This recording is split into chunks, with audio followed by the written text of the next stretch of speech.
नमस्कार, मी सुरेखा हिरवे, पिंपरी चिंचवडमधून आली आहे. मी सेवानिवृत्त शिक्षिका आहे. वीणा वर्ल्डच्या वतीनं युरोप ट्रिपला गेले असताना मधुकर परब नावाचे मुंबईचे गृहस्थ भेटले आणि अतिशय चांगले संबंध असल्यामुळे त्यांनी आम्हाला ही सगळी माहिती पाठवली.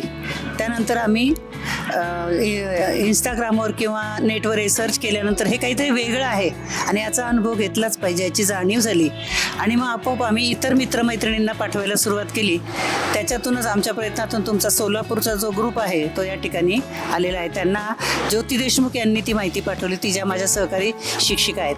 आता इथं आल्यानंतर जाणवलं की स्थलदर्शन आणि स्थल महात्म्य याची एक उत्तम सांगड आपले काय त्यांचं नाव मला आठवे ना, मुग्धा वैशंपायन आणि पार्थ अर्जुनानं शिवधनुष्य पेललं होतं, यांनी हे वाणी धनुष्य अमृतवाणीनं पेललं आहे आणि ते आमच्यापर्यंत असं पोचवलं की ते आमच्या रंध्रामध्ये जिरपलं आहे.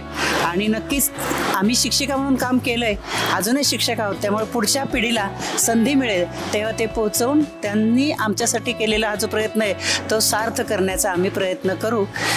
शब्दामृतला पुढील वाटचालीसाठी आमच्याकडून शुभेच्छा.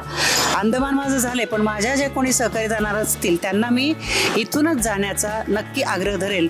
त्याचबरोबर त्यांनी आमच्यासाठी नेमलेले जे शिलेदार आहेत हे शिलेदार सुद्धा अतिशय उत्तम आहेत, अतिशय सहकार्यशील आहेत आणि आमची काकू काकी म्हणजे घरच्यासारखी कुटुंबासारखी त्यांनी काळजी घेतली. जेवणाची राहण्याची कुठल्याही प्रकारची सोयीची आमची आभाळ झाली. उच्च प्रतीचं सगळं आम्हाला मिळालेलं आहे. धन्यवाद शब्दामृत.